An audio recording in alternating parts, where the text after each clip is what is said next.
সারা দিন যাওয়া যায় দাঁড়া দেখছি রাখাম তার পানি পেছনে পেট্রোল লাগাবো দেখি দেখা তাও পানি দেখি দেখি পানি দেখি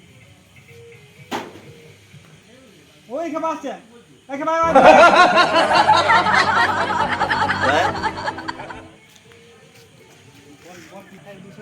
কি বলছো এখানে পেট্রোলটা লেগে পিছনে লাগাবা রেডি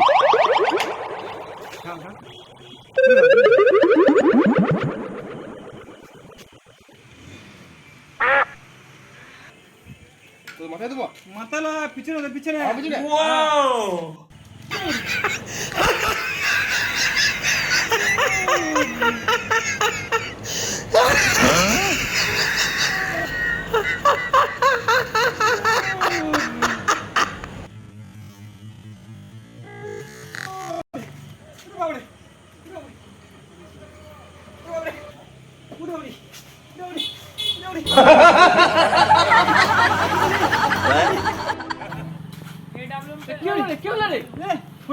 পেছনে পেট্রোল দিয়েছে রে কে পেট্রোল দিয়েছে? বললাম কুকুর পেট্রোল দে আমার পেছনে পেট্রোল দিয়েছে তোর পেছনে দিয়ে দিয়েছে। বাবা করেছিস কি গো?